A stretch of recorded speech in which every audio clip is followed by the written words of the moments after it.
Hey guys, welcome to the 716 Sports Entertainment Podcast Monday Night Raw edition from February 16th, 2026, the year of our TKO. And we're going to break it all down. It was a good show, a good episode of Raw, a lot of good stuff, and it just kind of seems to be the trend in 2026 so far. SmackDown is bad, Raw is good. So we are going to talk about it. As always, I'm Mike, joined by Mr. Sean O'Neill. And Sean, how did we enjoy Monday Night Raw leading up to the Elimination Chamber, which is about 11 days away? Well, I have to say, I don't think I have really a single complaint about this episode. I think that everything in it falls, nothing falls into the ugly category. I have a hard Mhm. time really pointing anything out, anything particularly terrible either, but I think it was a fantastic episode of Raw. Hopefully, the go home show next week is as good. But I don't know. What do you think? I enjoyed it. It's just Raw just seems like it's a better booked show than SmackDown. Like the stories seem cohesive, the characters seem like they have purpose, and to be completely honest, the characters are just more interesting. They're more interesting and they're more believable on Raw. And I mean, if the wrestling is par across both shows, which I think it is, SmackDown actually might have the edge in wrestling, like wrestling quality, Yeah, but the storytelling on Raw, the character development, and everything else that comes with that is just better on Raw by a lot. So, and for sure. You can tell that Raw is the flagship show, probably because it's on Netflix. But regardless, with that said, let's go into what happened on the show, and we'll start as we have with these Elimination Chamber matches. Because these are kind of the prime and focal point of the shows. So we had two more Elimination Chamber matches. Both of them were excellent, and I think this time we got the right winners in both matches. So let's start with the women's match, which was Asuka defeating Bayley and Nattie via pinfall to earn a spot in the Elimination Chamber. Actually, I'll let you take this because I saw you kind of griped a little bit when I said it was the right winners. So go ahead. I think that this would have been a better spot to have Bayley go in. I don't know that it needs to be Asuka. I based on the backstage segment that we had, I get it makes sense that it's Asuka. But I mean, neither Bayley nor Lyra are in the chamber. Like I feel like those two women in particular are getting left behind quite frequently. And as far as the match itself goes, I don't like that it was Bayley who took the loss. It should have been Natty. You Well, had a I don't know if I agree with that. And I'll tell you why. Because Natty just completely got a character refresh, right? Like, if you want to call it. Yes, I know Natty's old and she's been around forever. I mean, she's not that old. She's younger than me. But still, Natty's been around forever. And I think with this recent character refresh that she has, plus with the story she has going on with Maxine, I think that it probably doesn't help Natty as much as it hurts Bayley to take the pin. I don't think it hurts Bayley at all to take a pin anymore, to be completely honest with you. And I am of the mind that it's pretty much set in stone that Bayley and Lyra are going to be involved in that match at WrestleMania with them, the Bellas, Rhea and Io, and Nikki and Lash, or Nikki, Naya and Lash. So that's probably going to be some like your fatal four way, I think, because I think Alexa and Charlotte are probably going to have their match. I would assume so at WrestleMania. And yeah, and I think that what are the other Asuka's going to be involved in the Elimination Chamber. Maybe Asuka and Kyrie get themselves into that match too. But I don't know. I'm kind of the mind Asuka could be a dark horse to win this thing. to go up Asuka and against, I Jay, mean, who? Asuka and Jay did have a program, remember? In Yeah, they Saudi. have history. And it So was there's a possibility there, right? And Asuka would be a very good, safe, reliable, strong contender to put that title on, right? She hasn't had a title in a while. It would be a new face on SmackDown, which is in desperate need of some women to go over to SmackDown. And if Asuka were to win, I would 100% be picking when we do our predictions. I will 100% pick Asuka to beat Jade. Yeah, I mean, I feel like if Asuka were to pull off the upset and win the Elimination Chamber, that I couldn't see them feeding her to Jade a second time, which, especially after the way that the ending to that first match went and the memes and the jokes that came out of how bad it was, I feel like Asuka would have to go over. My only I mean, concern though yeah. is I don't know that Asuka has a chance at winning because I have a feeling that whatever's happening with her and Kyrie is going to be starting to build to a head sooner rather than later. I think that Asuka is going to eliminate Rhea. Really? Hmm. I mean, it Even would if make she doesn't, sense. even if she doesn't win, I think Asuka's going to eliminate Rhea. I think that that is the right booking decision to have Asuka Well, because Rhea's not going to win, right? So Asuka has to be the one to eliminate Rhea. Nobody else eliminating Rhea makes Alexa eliminating Rhea doesn't make sense. Tiffany eliminating her doesn't make sense. That's it, right? We've only Charlotte got four. maybe. Once Maybe Charlotte gets Charlotte. in. Yeah, maybe Charlotte, and then maybe one other oh, maybe then Io, right? It's probably going to be Io. So like none of them makes sense unless Io is like, turns on her, but they're not going to do that because they're the tag champs. So Yeah. either Charlotte or Asuka and I think Charlotte and Alexa are going to be involved in their own thing if Charlotte gets in, because we already talked about this, right? Charlotte and Alexa, one is going to eliminate one, and then the other one's going to be like mortified, and then is going to immediately get eliminated by somebody else. So I that is very likely how they will do that. So Asuka eliminating Rhea makes the most sense. Plus, Rhea has gotten the one up on her almost every single time. Asuka needs yeah. to get the one up on her. So smart booking tells me that they should go that route with it. So am I wrong that I'm going to hate the fact that 4 out of the 6 spots in the Elimination Chamber are made up by tag teams? I mean, it's technically going to be a 5 of the 6 if Charlotte gets in, right? No, because you have Charlotte. You're going to have Charlotte and Alexa probably, and then you're Yep. going to have Rhea and Io, Yep. And then Tiffany, and and then Asuka. then and Asuka. Asuka's a tag team too. No, but I mean, you're going to have 2 complete tag teams in the chamber. Oh yeah, yeah, Is yeah, my yeah, yeah, point. yeah. Maybe, I well, hate who that. who's in the match with EO next week?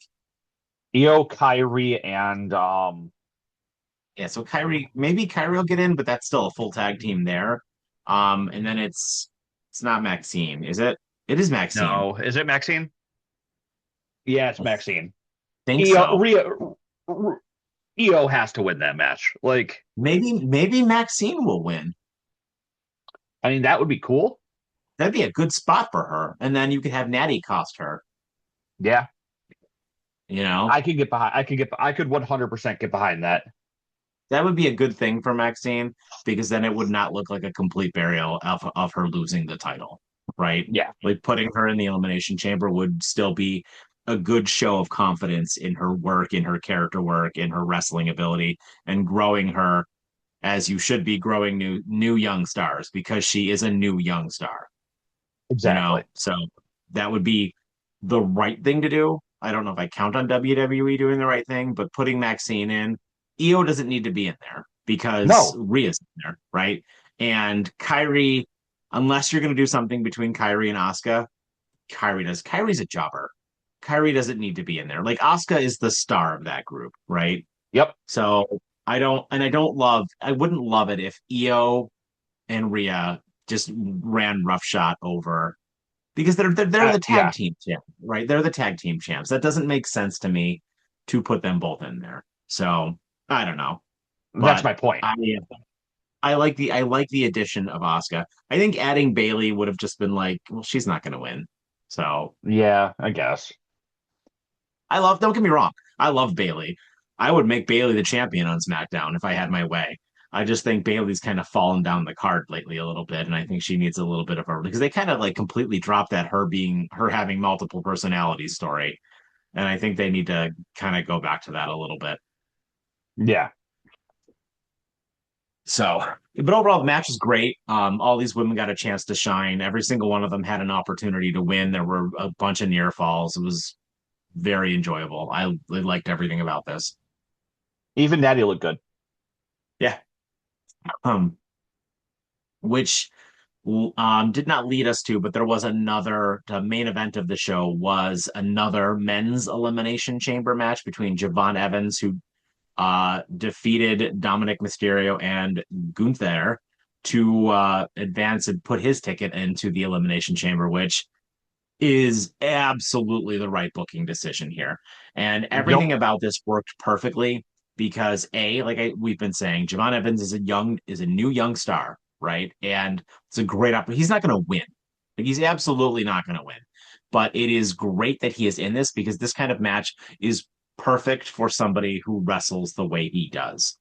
Yep. And secondly, having Dragon Lee cost Gunther is fine.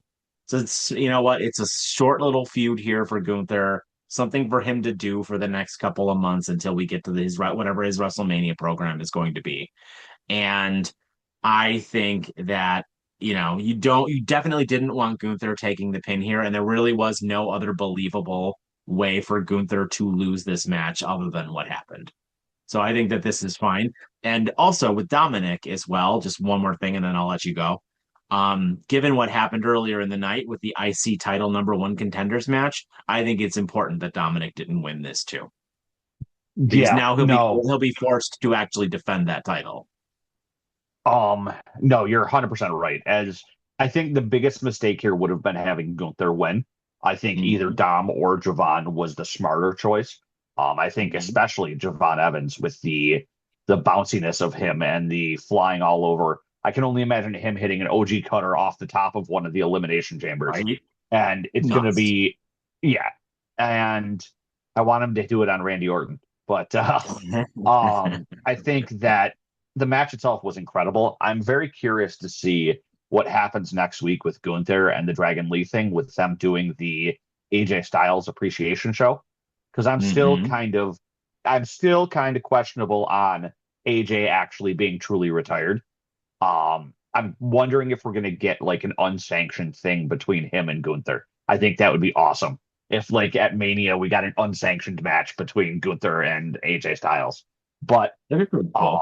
um, yeah, and since he's technically retired, that would be a way to do it storyline wise. But Yeah. having the Dragon Lee, it was nice that they didn't forget about the fact that Dragon Lee took him or tried to take him out like 2 weeks ago for what he did to AJ and hitting him with the ring bell after Dom tried to cheat was kind of fun.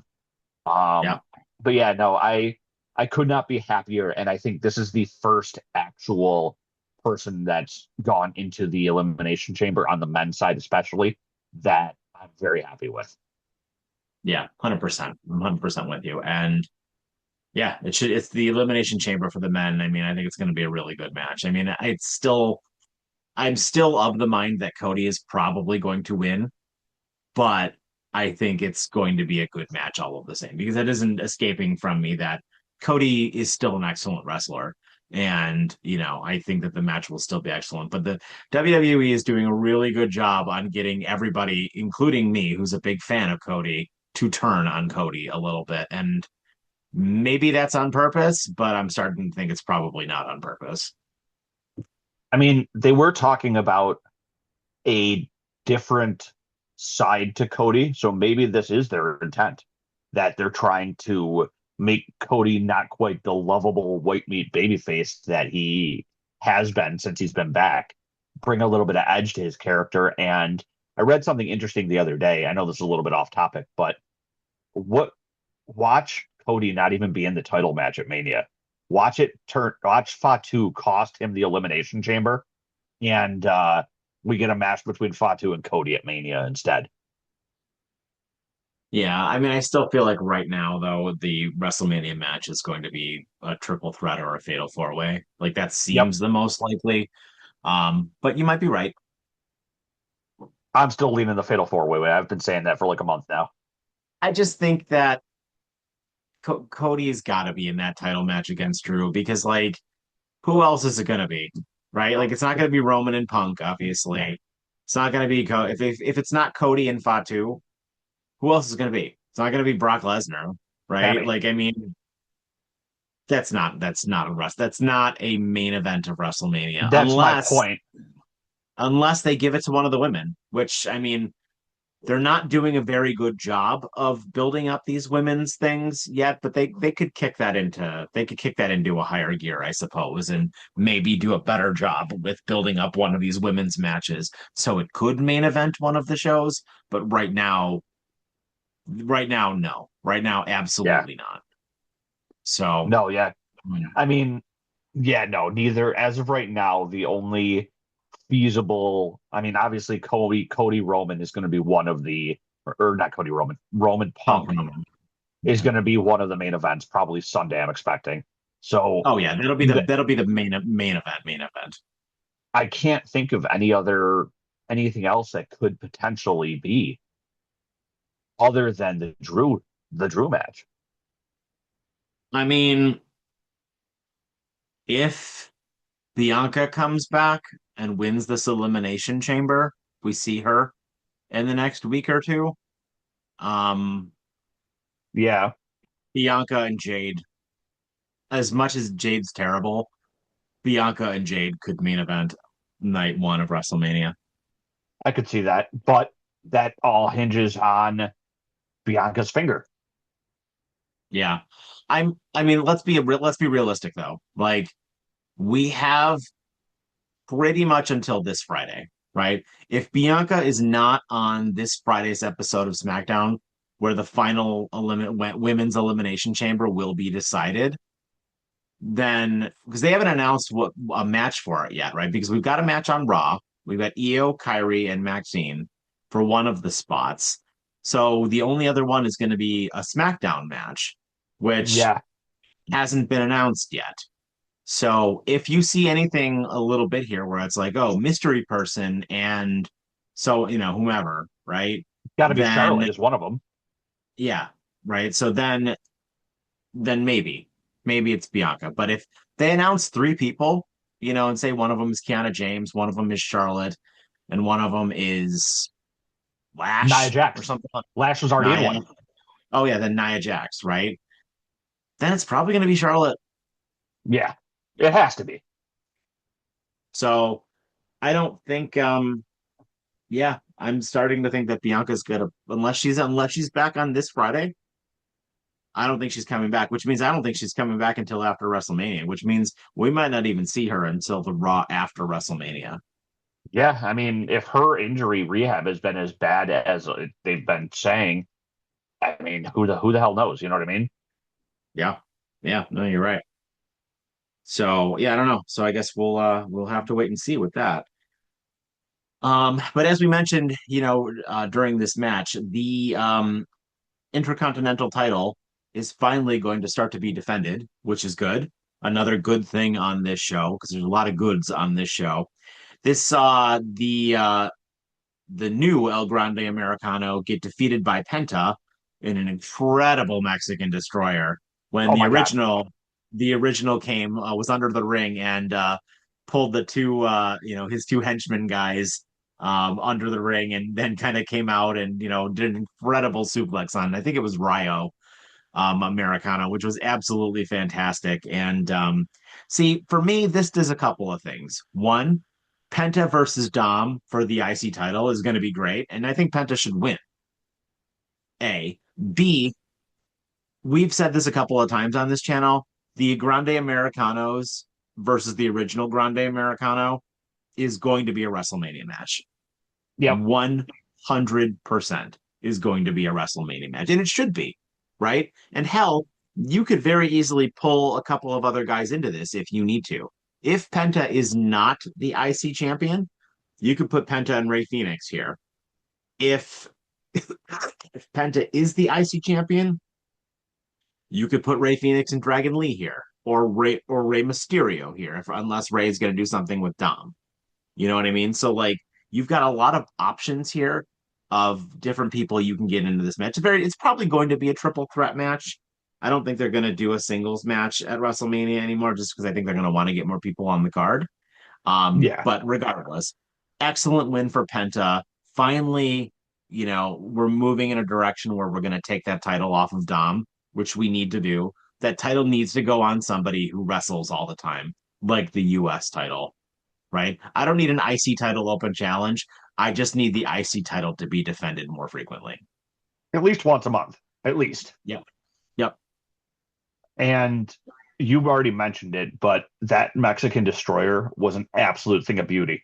Off Mhm. the rebound off the ropes was just incredible. And I don't think enough people give El Grande version 2 enough credit for the man who's under the mask and how good of a wrestler he is.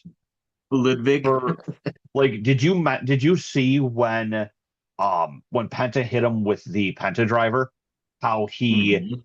because Ludwig is tall, how he Yeah. managed to like turn himself so that he didn't get dropped straight on his head. It was Yeah. just it's the little things, I think, and the fact that Ludwig Kaiser is such a incredible technical wrestler Yeah. is overlooked a lot, especially with the joke character now of El Grande.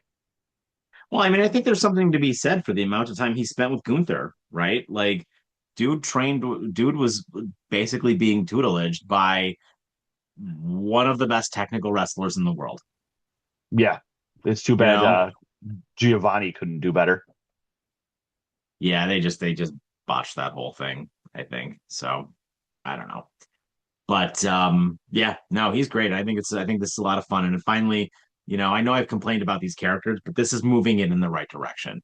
So I think that that's fine, and it's all aces for me there. This this Um, is also the kind of cartoon character I can get behind, unlike the Wyatts, because these are cartoon characters that know they're cartoon characters. and they wrestle. Yeah, So, like, you know what I mean? And they wrestle and they're good at it. Like yeah. sometimes the Wyatts wrestle, but they're not good. They're not good wrestlers. And Bo Dallas doesn't wrestle at all.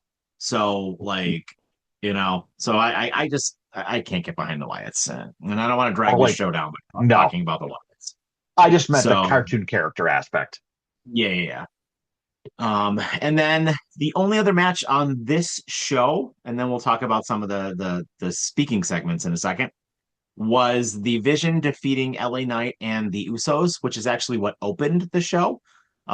Initially, it was kind of funny. You and I have a group message thing, and the Usos, were in the atrium, and they were like, "Please, please, please hit our music." And I immediately messaged you like, "Well, I guess I'll be back in like 15 minutes when they get to the ring." And within like 30 seconds, all of a sudden, you hear Paul Heyman do his thing, and I was like, "Bruh, this is different, right?" So, this led the Vision down to the ring, and Logan Paul started trying to, to speak and kind of prop everybody up and go on right that. So they got themselves into the ring, and they demanded to know who the masked person was. Austin Theory stated he should have won his chamber match last week, et cetera, which brought out Adam Pearce to kind of, further his feud with Paul Heyman, which maybe we'll just get a match between him and Paul Heyman. I don't know. I love it, love Uh, it. but then this brought out LA Knight, who basically was like, "Yeah, you guys are a bunch of doofuses," and it ultimately led to a 3-on-3 match between these two groups. And well, I don't love seeing LA Knight lose. It was the right call to have the Vision win here, because if the Vision loses, I think it kind of makes them look like even more chumps than they already are. And yeah, after the match, the masked guy did come out again and um, do the stomp on the desk to Logan Paul. But I think the Vision winning was right here, and I guess we're gonna have to wait and see who that ends up being. If it's Grayson Waller, if it's Adam Pearce, or if it's Seth Rollins. I think those are probably your three likely candidates. The Logan Paul with the most telegraphed I'm getting set up to be stomped of all time. Yeah, um, pretty much. and then they absolutely blue balled the crowd. I don't know if you read about it, but the masked guy, when he ran up into the crowd, apparently he stopped like halfway up and acted like he was going to take his mask off, and then ran away. I um, didn't see that. That's cool. I think my only complaint about this is, I mean, obviously having a handy Jey Uso there to take the loss is always the way to go. But I don't like that technically this was a loss for LA Knight. And I mean, I'm still curious to see what the story they're going to tell with him is, with him wearing his unchosen shirt. And I feel like they're going to sort of tell a story like he's kind of fighting the odds here. And I don't know. That's probably my only complaint overall. So the rumor going around the rumor mill on the other wrestling YouTube channels out there is that he's going to have a match with Brock Lesnar. LA It's going to Knight be is? it's going to be him and Lesnar at WrestleMania. That is apparently the direction that they're going. That's different. Hmm. That's But what's then been Les, reported by that AEW shill Dave Meltzer and a so couple of other obviously, people. Well, but a couple of other people as well have said it too. But yeah, no, the AEW shill, he was the first one to put it out there, but then I think a couple other people confirmed it as well. So allegedly so that's the direction, but we'll see. so what's the end game for that? Well, I mean, he's part of the Vision technically, right? I mean, he's an unofficial member of the Vision because he's a Paul Heyman's guy, right? So Paul Yeah. Heyman, it's a very easy way to get to that story, right?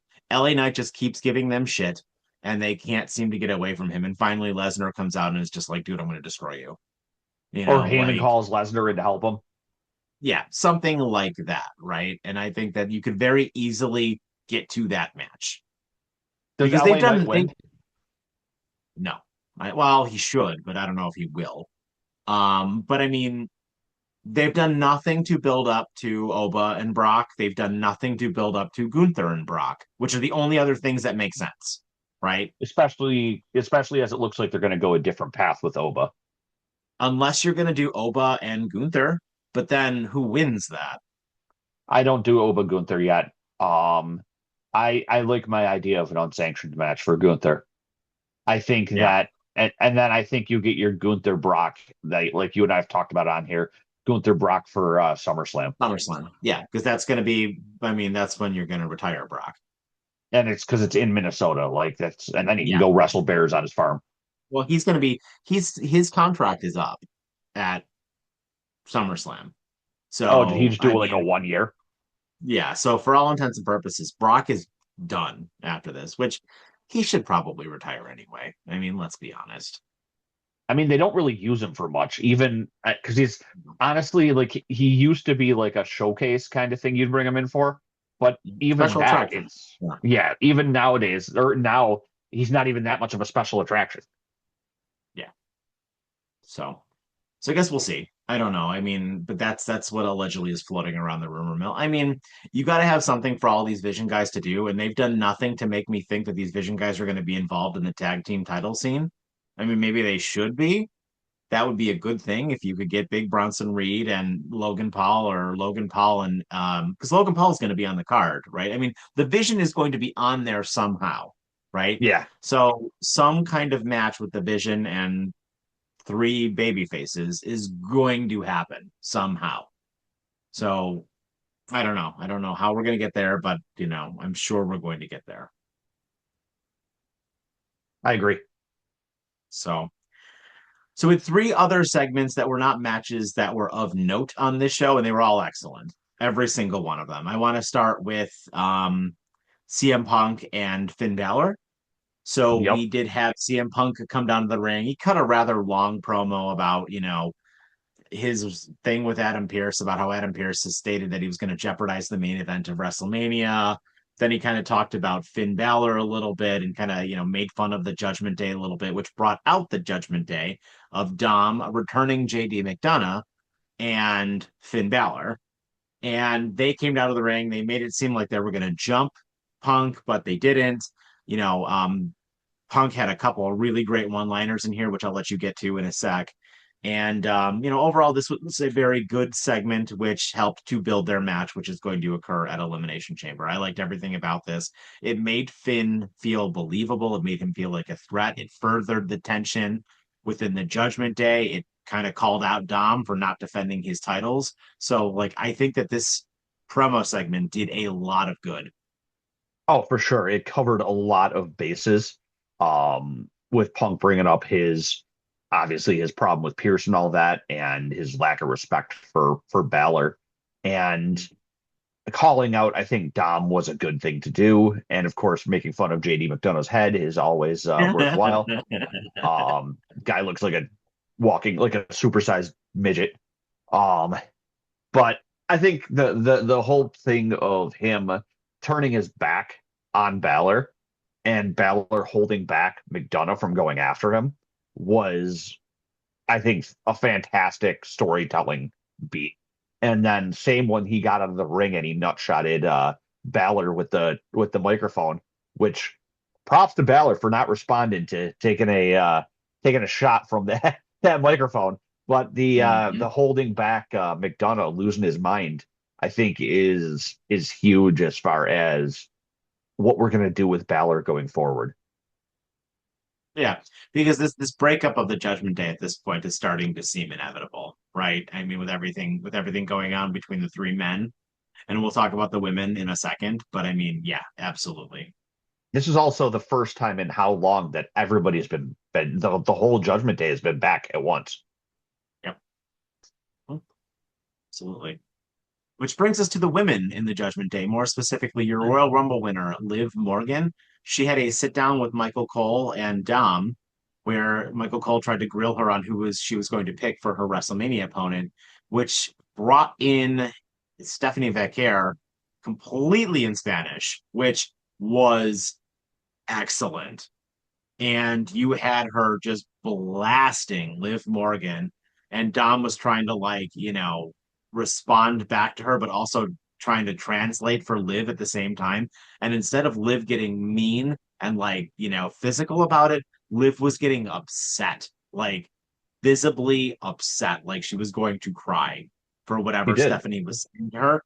And I thought this was aces all around. I thought this segment was so well done. I thought it made Stephanie look like a badass. I think it definitely added another layer to Liv's character. And for a feud that, I mean, at this point seems like it's super likely going to be the Mania match.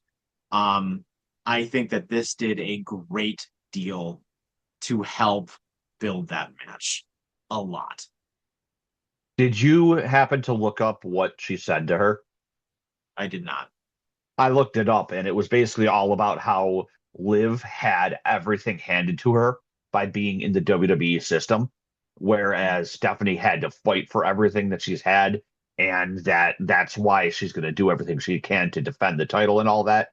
And it was fiery, and it was from the heart, and honestly, it kind of felt a little bit heelish with the way she was yelling at Liv. You know what I mean? But Mm-hmm. I think it was a fantastic next step for this potential feud, and Liv crying and adding that, like the fact that she is not just always the person who's pulling the strings kind of thing to her character, I think is I mean, fantastic. unless she was like completely trying to manipulate everybody, right? Which they had a scene afterwards of her in the clubhouse, and Raquel was there. Roxanne wasn't around this week, but Raquel was there, and Raquel tried to calm her down a little bit. And we didn't see what actually happened because it was off stage. But I love this. I love this so much. This was such good character work from everybody involved, even Dom. Like I thought this Yep. was great. And plus Michael Cole sitting there with that dumbfounded look on his face. He plays his part well, so I didn't have a He problem with does. that. Which led us to the last segment, which we are going to discuss on the show, which was the best segment on the entire episode, and that is the feud between AJ Lee and Becky Lynch. This, what if you watch one thing from this show, watch this promo segment. I can't even describe it well to do it justice. AJ Lee would just cut a pretty generic, oh, I'm an underdog baby face, blah, blah, blah, blah, blah promo. I haven't wrestled in a while. I'm going to do my best kind of thing, which brought out Becky. Once Becky came out and Becky just, as AJ kept hitting her with barbs, Becky started to get more and more and more unhinged as it went on, which finally brought her into the ring. And AJ was like, go ahead, hit me. I'll put my hands behind my back, hit me. and Becky just like wouldn't do it, but she was just getting so like disheveled and like visibly distraught. Like just and she even like, took the glasses off and the jacket she was it was like it was so good. It was so well done, and I loved everything about this. So the way that this has all been going down, and honestly, I think this was AJ's best promo since returning. I really liked what she had to say about wanting to face all these great women that she never got an opportunity to face. And I have a hard time thinking that AJ is going to win. Because like, how do you continue the story if AJ just wins? I feel like this match has to have some sort of like non-finish to it or like hinky finish to it. So that way they can continue this to WrestleMania. Because if AJ is going to win a title, I think it needs to be on the biggest stage of them all. Yes, I agree with you. I also think that it needs to be at WrestleMania. I think there's going to be some kind of screwy finish in this match. I kind of feel like there has to be, just because, and I mean, I get why they're doing it. They're doing it because it's in Chicago and they want her to have her first singles match in front of her hometown, Yeah. more or less. So I get that. But yeah, there's 100% certainly going to be a rematch. Either Becky's going to win in some kind of screwy fashion, or there's going to be a disqualification of some kind. Like Becky will cheat to win, or or Maxine and Nattie will get involved, or something like that will happen. But there will be some kind of non-finish here because you're right. I don't if AJ's not going to lose clean. No. And I don't think it makes sense for her to win the title yet. Yeah, unless she wins and then you do the rematch at WrestleMania. True. And Becky just continues her unhingedness all the way to Mania. Yeah. So, but yeah, I guess we'll wait and see. I think it's going to be good though. Elimination Chamber is really shaping up to be a good show. So that was Monday Night Raw. Spectacular show. What is your thoughts and final rating for the show? So final rating 3.5 out of 5. Would have been a 4 if we would have found out what was in the box, but got to Mm-hmm, stick with a mm-hmm, three and a mm-hmm. half. I think in overall as a show it was fantastic. The wrestling was great, the storyline progression was great, and everything that Raw has done so far to set up Elimination Chamber has been five star. Yeah, completely agree. We didn't really talk about the box that much, but there isn't really that much to talk about yet. A box got delivered. It said do not open until Elimination Chamber 2/28/26. And Adam Pearce was basically like, yeah, this is going to be send this to Nick Aldis. This is going to be his problem. So the immediate thing that people are suggesting is that it's likely Royce Keys, but inside of said box, which is kind of weird, but I don't know. I guess we'll kind of wait and see like how we are going to do this. Maybe it's Chris Jericho. I still very weird to me, but it does seem like kind of like a Chris Jericho thing to do. It's Maybe going it's to a be the learning clock. tree. Maybe it's a clock. Maybe that's what's in the box, right? It's the countdown clock. That would be cool. And then the countdown clock is, however many days WrestleMania is away from Elimination Chamber.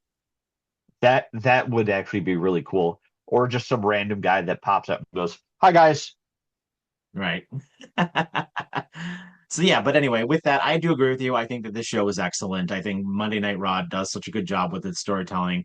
It moved a lot of things forward, and I really, I've said this before on this channel. I get annoyed when I see a lot of the internet wrestling community really get on WWE for not having enough stuff booked for WrestleMania.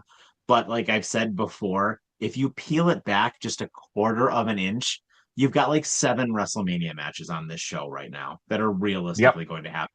Do we know exactly what they are? No, but you kind of have an idea of what they are going to be. Becky and AJ is going to be a thing. The Vision versus some hodgepodge of faces is going to be a thing. The women's tag team is going to be a thing. The Americanos is going to be a thing. Looks like we're going to get a program between Oba and Rusev. That might Yep. not be a WrestleMania match, but that's going to be a thing, right? You've got the breakup of the Judgment Day. You've got Stephanie and Liv. Like you've got a lot, and then the IC title situation, which is finally moving in the right direction as well. So like you've got a lot of things going for you here with what's going on Monday Night Raw, moving you into WrestleMania in April. So with that, my final rating for the show is a what's in the box out of five. I So I I really like that you quickly mentioned the Oba and Rusev thing too, because I think that has a lot of potential. yeah, it'll be a great match. I mean, Rusev's going to lose, but it'll be a great match. Yeah. So that is our show, guys. Thank you so much as always for joining us. Let us know what you think in the comments down below. If you think Monday Night Raw was excellent, or if you think we're just blowing smoke here. So we love to hear it. We do read and respond to all of your comments, and we appreciate them. And with that, I've been Mike, joined by Mr. Sean O'Neill. Have yourselves a fantastic evening, and take